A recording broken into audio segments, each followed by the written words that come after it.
Phillips Lovecraft, and today's question comes to us from Mr. Hitchcock, a writer. You know, I receive an inordinate amount of questions from writers. You people must have the most free time. Mr. Hitchcock used to write rather prolifically in the field of horror, but then turned his hand to other genres. Now he wishes to return and finds that he cannot.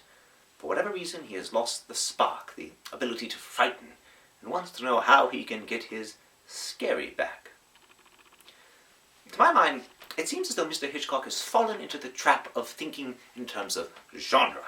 Now, don't get me wrong, categories can be useful as far as being able to quickly understand where a writer is coming from. It says a great deal whether someone is writing romance, or supernatural horror, or adolescent futuristic dystopias that are about the exploration of sexual awakenings more than political realities.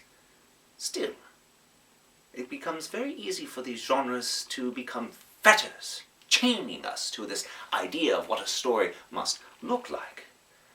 In my stories, I suppose it's fair to say that I stuck largely into the theme of supernatural horror, but that doesn't mean I avoided ideas of science, history, any broad number of subjects that appeal to me. And that's the key to writing. Write what excites you. You don't sit down to write a western or write a science fiction novel. No, an idea comes to you, inspiration strikes, or you gain the desire to evoke some specific feeling in an audience. Sometimes you're merely trying to exercise some image which haunts your sleepless nights. If you're trying to scare people, what I suggest you do is return to what scares you. And an easy thing to do is to go back to your childhood. We all of us are surrounded by fear, but as we get older, those fears transmute into anxieties and neuroses. But inside each and every one of us, there's still that small child standing at the top of the staircase, staring down into the cellar, populating it with all manner of nightmares. Find that place, and you'll find you're scary.